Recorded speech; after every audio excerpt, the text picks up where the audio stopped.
வணக்கம் நேயர்களே. இந்த வீடியோ தொகுப்பில் நாம் பார்க்க இருப்பது ஆஞ்சநேயர் மந்திரத்தை நம்ம பார்க்க போறோம்.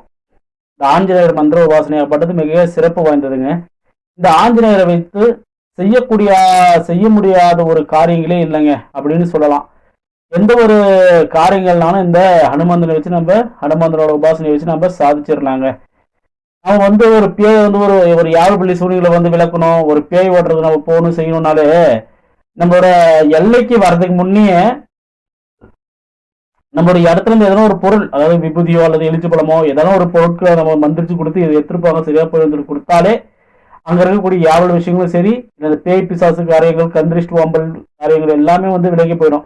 ஒருத்தர் பேய் பிடிச்சிருக்குது அது சரி பண்ணணும்னு சொன்னாலே சும்மா நம்ம இந்த ஹனுமனோட மந்திரத்தை ஓதி ஒரு 3 முறை அல்லது ஒரு 9 முறை ஓதி நம்ம கொடுத்து அவங்க மேல போய் தூவோட சொன்னாலே போதும். இருக்கக்கூடிய பேய்களாகப்பட்டது அப்படியே மேல இருந்து ஓடிடும். அந்த மாதிரி விஷயங்களாகப்பட்டது ஏற்படுத்த இந்த ஹனுமந்தனோட ஒரு சக்தியாலங்க. நான் போன வீடியோ போட்டிருப்பேன், ஹனுமந்தனை வச்சு தோஷ நிவர்த்தி எப்படி செய்யலாம்னு சொல்லிட்டுன்னு. அந்த பதிவுல நிறைய விஷயங்கள் ஹனுமந்தனை பத்தி சொல்லியிருப்பாங்க. அதே போல இந்த ஹனுமந்தன் சூரிய பகவான் இருக்காரு இல்லையா, சூரிய பகவானே விழுங்குறதுக்காக பார்த்தவர். சூரியன் பக்கத்துல யாரையுமே நெருங்க முடியாது. அப்பேற்பட்ட சூரியனுக்கிட்டே போய் அந்த சூரிய பகவானே விழுங்குறதுக்காக ஐயன் பார்த்த ஒரு சம்பவம் உண்டுங்க. அப்பேற்பட்ட சக்திசாலியாக இருக்கக்கூடிய இந்த ஹனுமந்தனை நம்ம உபாசனை செஞ்சு வச்சுக்கிட்டோம்னா நம்மளுக்கு எப்பேற்பட்ட நன்மைகளாகப்பட்டது வரும்ன்றது நீங்களே தெரிஞ்சுக்குங்க. அதை நம்ம உணர்றதாங்க ஒவ்வொரு விஷயம் நம்ம உணரணும். உணர்ந்தமானதான் தெய்வத்துக்கு உண்டான சக்தி நிலைகளாகப்பட்டது நமக்குள்ள இறங்கும், நமக்குள்ள இருக்கும். பெரும்பாலும் இந்த ஹனுமான் சித்து வச்சுக்கிட்டு இருக்கவங்க அந்த அவங்களோட முகங்களை பார்த்தீங்கன்னு வச்சுக்கோங்க, அந்த ஹனுமான ஒரு தோற்றங்களா இருக்கும்.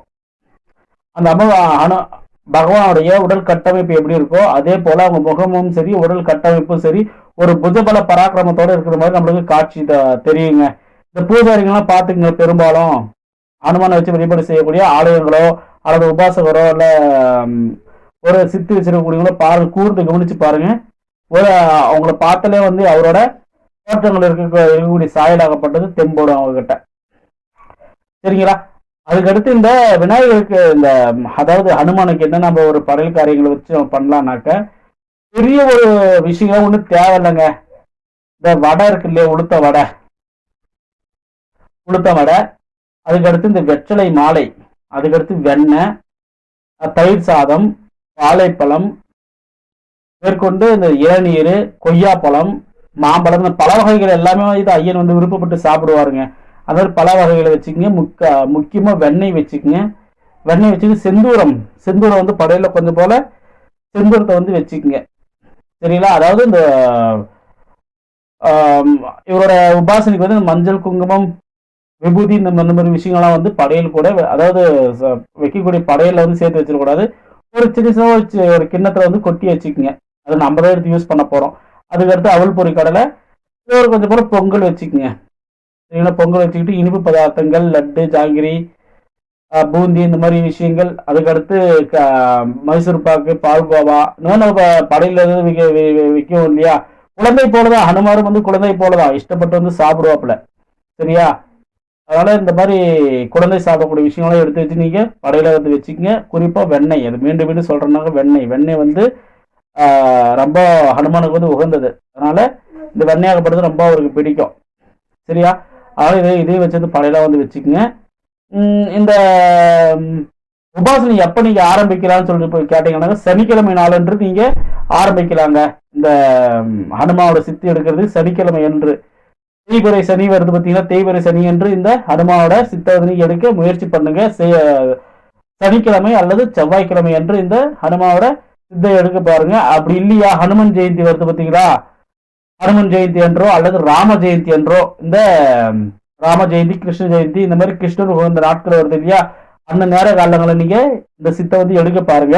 இந்த சித்தை எடுக்கிறதுக்கு முன்னாடி நீங்க பெருமாள் கோயில் அல்லது இந்த ஏழுமலையான் கோயில், அதுக்கடுத்து ஸ்ரீரங்கரெல்லாம் கேள்விப்பட்டிருக்கீங்கல்ல, ரங்கநாதரன் சொல்லியெல்லாம், அந்த மாதிரி ஒரு புனித ஆலயங்களுக்கு போய் அங்க போயிட்டு நீராடிட்டு ஐயோட ஆலயத்துல ஒரு கொஞ்சம் தீர்த்தம் எடுத்துட்டு வந்துருங்க. தீர்த்தம் எடுத்துட்டு வந்து அதை நீங்க தினந்தோறும் குளிக்கக்கூடிய நேரத்துல அதை கொஞ்சம் மிக்ஸ் பண்ணி குளிச்சுக்குங்க.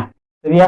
நீங்க குளிக்கக்கூடிய தண்ணியில டப்புல கலந்து கொஞ்சமா விட்டு அதை குளிச்சுக்குங்க. அதன் மூலியமா ஐயனாகப்பட்டது நம்ம உடல்ல அவ உடலாகப்பட்டது எப்படி சுத்திகரமா இருக்கோ அதுபோல் நம்ம உடலாகப்பட்டதும் சுத்தமா இருக்கும். நம்மளோட பிரம்மச்சரிய காரியம் இந்த இவருக்கு வந்து ஒரு நீங்க எத்தனை நாள் விரதம் இருக்கிறீங்கன்னாக்க ஒரு 21 நாட்கள் நீங்க வந்து விரதம் இருங்க.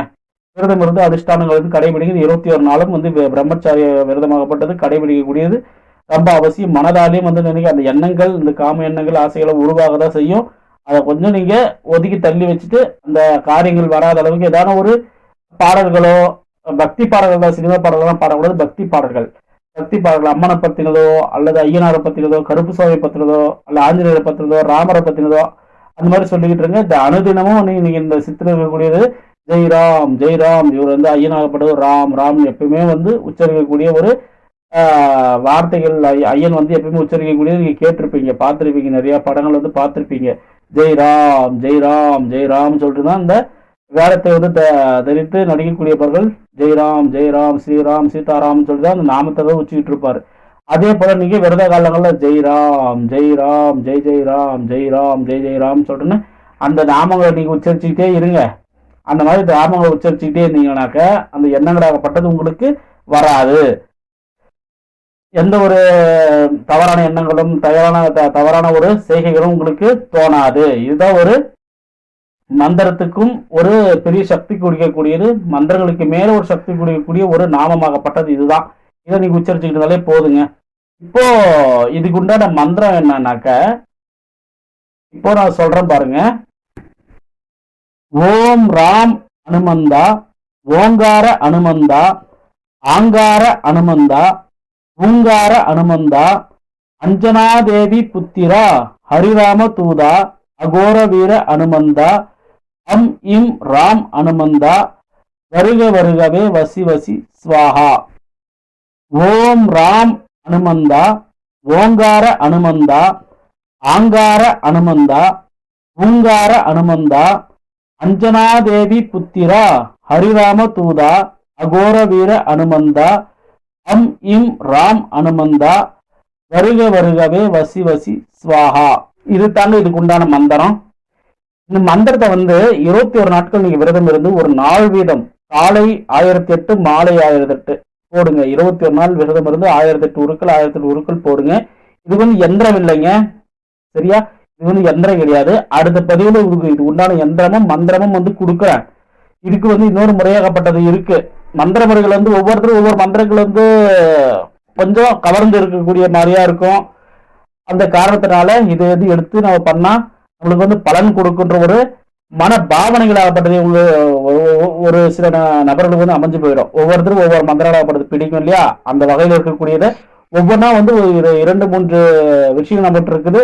அதுல வந்து இது முதல் விஷயமாகப்படுது நான் வந்து பதிவிட்டிருக்கேன். இந்த முறையை வந்து நான் உங்களுக்கு பதிவிடுறேன், சரியா? இதை வந்து பார்த்து நீங்க வெறும் மந்திரத்தை மட்டும் ஜெபிங்க. காலை 1008 மாலை 1008 நீங்க ஜெபிச்சுக்கிட்டு வாங்க. இந்த 21 நாளும் ஜெபிச்சுக்கிட்டு வாங்க. ஜெபிச்சுக்கிட்டு வந்தீங்கன்னாக்க இந்த 21 நாளும் முடிஞ்சு நீங்க 22வது நாள் என்ன பண்றீங்கன்னாக்க பூசியை வந்து கழிச்சிட்டு நீங்க தினந்தோறும் ஒரு 27 முறை இந்த மந்திரத்தை நீங்க ஜெபிச்சுக்கிட்டு வந்தாலே போதும். ஐயனாகப்பட்டவர் வந்து உங்களோட உடல்லே வந்து இறங்குவாரு, வாக்கு சொல்லுவாரு, பேய் பிசாசு விஷயங்களாகப்பட்டது ஓட்டுறதுக்கு அனுகிரகம் பண்ணுவாரு. உங்களோட பேரை சொன்னாலே போதும். இப்ப என்னோட பேர் என்ன, அதாவது என்னோட பேர் நான் வந்து இப்ப அனுமன் சித்தி எடுத்துருக்கனாக்கா என்னோட பேர் பிரகாஷ். இந்த மாதிரி பிரகாஷ் பூசாரி வருவாரு, அனுமான் உபாசகர் வராருன்னு சொல்லி சொன்னாலே போதும். அந்த பேய் பிசாசெல்லாம் வந்து விலகி ஒதுங்கி போயிடும். அதாவது நம்ம ஒரு நம்ம அந்த தெய்வத்தை நம்ம வழிபாடு செய்யக்கூடிய ஒரு சக்தி என்னன்னாக்க, நம்மளுக்கு அந்த தெய்வமாகப்படுறது கொடுக்கக்கூடிய ஒரு பெருமை நம்ம அனுமான் உபாசகர் பிரகாஷ் வராரு, சங்கர் வராரு, கணேசன் வராரு, அந்த மாதிரி நம்ம சொன்னாலே அந்த பேய் பிசாசுலாம் வந்து விலகி போயிடும். நம்ம பேருக்கு உண்டான பெருமையை ஐயனாகப்பட்டவர் கொடுப்பாரு. இந்த மாதிரி ஒரு காரியம் விஷயங்களாகப்பட்டது நம்மளுக்கு வந்து சம்பவிக்குங்க. இதெல்லாம் நம்ம சொல்லக்கூடிய விஷயங்கள் எல்லாமே வந்து சின்ன சின்னதா இருக்குது. என்ன ஒரு சொல்ல வர எல்லாத்துக்கும் ஒரே மாதிரி சொல்லிக்கிட்டு இருக்காருன்னு யோசிக்காதீங்க. இருக்கக்கூடிய விஷயங்களாகப்பட்டா நம்ம சொல்லிக்கிட்டு வரோம். தேவ உபாசனைக்கு பொறுத்து எல்லாமே வந்து இப்படிதாங்க இருக்கும். மந்திரங்கள் தான் வேறுபட்டு இருக்கும் ஒழிய சில படையல் முறைகள் வந்து கொஞ்சம் படையல் காரியங்களாகப்பட்டது கொஞ்சம் மாறி வரும். அதுக்கடுத்து நாட்களாகப்பட்டது மாறி வரும். அதுக்கடுத்து வந்து ஒவ்வொரு நியமங்களும் வந்து ஒரே மாதிரி தாங்க வரும். ஒரு சில நியமங்களை வந்து ஒவ்வொரு தெய்வங்களுக்கு மாறுபட்டு வரும், ஒரு சில தெய்வங்களுக்கு ஒரே மாதிரி தாங்க வரும். அந்த நாட்களாகப்பட்டது தான் மாறும். அதான் உங்களுக்கு சொல்ல வரேன். அதனால இந்த காரியமாகப்பட்டது ரொம்ப சிறப்பு வாய்ந்ததுங்க. அதனால இந்த விஷயத்த வந்து நீங்க வேணாம் சொல்லி ஒதுக்க வேண்டாம். இது ஒரு நல்ல முறை தான். ஹனுமானை வந்து நம்ம வெகு விரைவிலே நம்ம வந்து நம்ம மன தூய்மையும் உடல் தூய்மையும் அகத்தூய்மையும் ரொம்ப முக்கியம். நம்ம எந்த விதத்துல இருக்குமோ அந்த விதத்தில் தெய்வங்களாகப்பட்டது நமக்கு அருள் புரியுங்க. சீக்கிரமே வந்துடும். அவங்க பிரார்த்தத்தை பொறுத்து இருக்கு.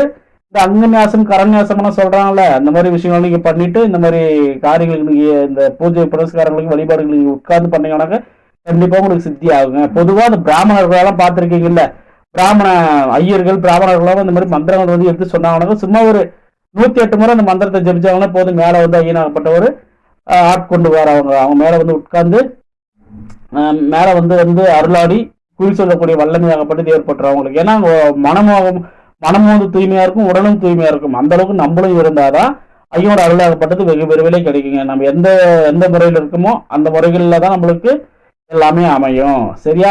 அந்த காரணத்தினால இது ஒரு சிறந்த முறை. இந்த சரியா இந்த முறையை வந்து எடுத்து நீங்க பயன்படுத்தி பாருங்க. பயன்படுத்தி பார்த்துட்டு அதுக்கு உண்டான ஃபீட்பேக், அனுபவ காரியங்கள், இதுக்குள்ள சக்தி நிலைகளை வந்து நம்மளுக்கு கமெண்ட் வந்து சொல்லுங்க.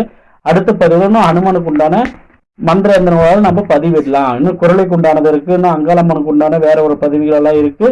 அங்காளம்மன் எப்படி உடல்ல இறங்கி அருளாட செய்யக்கூடியது, மாரியம்மன் எப்படி உடல்ல இறங்கி அருளாட செய்யக்கூடிய விஷயங்கள்லாம் வந்து இருக்கு. ஒவ்வொன்றா பதிவிட்டு வரலாம். நம்ம சேனலை வந்து ஷேர் பண்ணுங்க, லைக் பண்ணுங்க, சப்ஸ்கிரைப் பண்ணுங்க, ஷேர் பண்ணுங்க. அதிகமான பேத்துக்கு தெரியப்படுத்துங்க. என்ன விஷயம், என்ன ஒரு தவறு விஷயங்கள் நம்ம பேசியிருக்கோன்றதே வந்து கமெண்ட்ல வந்து சுட்டி காட்டுங்க. சரிங்களா? மீண்டும் ஒரு நல்ல தொகுப்பு சந்திக்கின்றேன். நன்றி.